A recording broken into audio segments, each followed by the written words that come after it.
তোমার জন্য কেউ থামবে না, সূর্যও না, চন্দ্রও না, আলো বাতাস রোদ বৃষ্টি কেউ না, একটা মানুষও না, একটা মানুষও না। এ দুনিয়া বড় স্বার্থপর, বড় স্বার্থপর। এজন্য বাপ আপনাদেরকেও বলি, যুবক তোমাদেরকেও বলি, তুমি নষ্ট হয়ে গেলে শেষ পর্যন্ত মনে রাখো তোমার জন্য কেউ থামবে না। আপনাদেরকে বলি বাবা, স্ত্রী সন্তানের জন্য যদি আপনি হারাম উপার্জন করে জীবনটা শেষ করছেন, কোনোদিন পাবেনও নাই। সুদের টাকা, কিস্তির টাকা, হারামের টাকা, ওজনে কম দেওয়া, ধোকাবাজি, প্রতারণা করা উপার্জন করা দরকার ছিল না। আমনের কলজার মধ্যে শয়তানে বসায় দিছে যে বউ বাচ্চার লাগে এগুলা করতেছ, করো না রে বাপ, খোদার কসম এরা মনে রাখবে না, এরা মনে রাখবে না, এরা কোনোদিন বলবে না, এরা মনে রাখবে।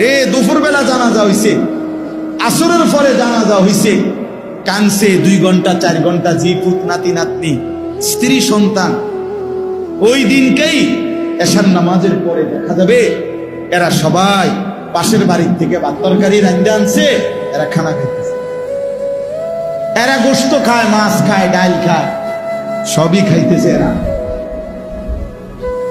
এরা না কানছে অনেক, ওই কানছে আর কি। এজন্য আমি নিজেকে বরবাদ করে, আমার কবর, আমার আখিরাতকে নষ্ট করে আমি আমার স্ত্রী সন্তানকে হারাম খাওয়াইতে হবে, খোদার কসম এটা কোনো মুমিন করতে পারে,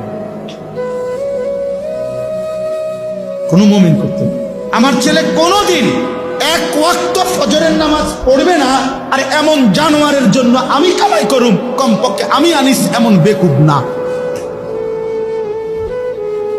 তার লগে আমার আগে বুঝাপড়া করা দরকার। তুই মুসলমানের বাচ্চা কিনা আগে এটা বল, তুই ইমানদারের সন্তান কিনা বল বেটা।